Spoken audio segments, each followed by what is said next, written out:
Ευαγγελίου το ανάγνωσμα πρόσχομαι. Δόξα Συ, Κύριε, δόξα Συ.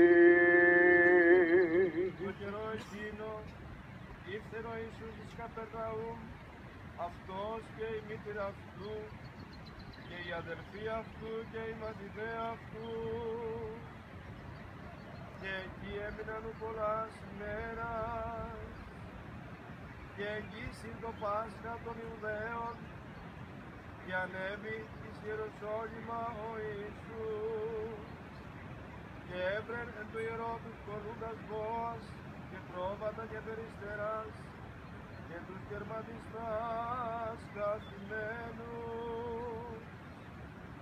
και ποιήσας φραγγέλιων εξηλίων πάντας εξέβαλεν εκ του ιερού τα τεπρόβατα και τους βόας και των πολυμιστών εξέγγυε το κέρμα και τα στραπέζας ανέστρεψε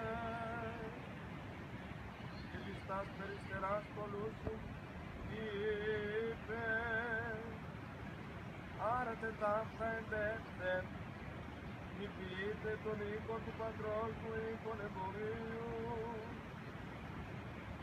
Εμείς τις αδέοι μαθηταί αυτού ότι και γραμμένον εστίν ο ζήλος του οίκου σου κατεφαγέμε. Απεκρίθησαν ουκ οι Ιουδαίοι και είπαν αυτό τι σημείων δεικνύεις ημίν ότι ταύτα πεις.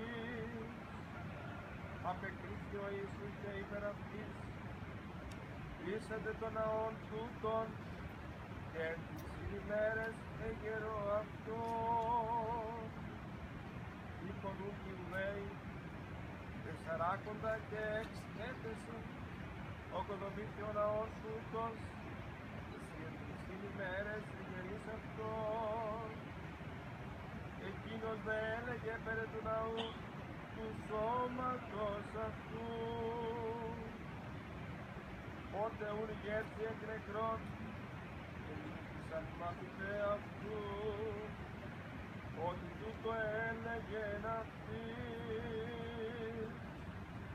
και πίστευσαν τη γραφή και το λόγο.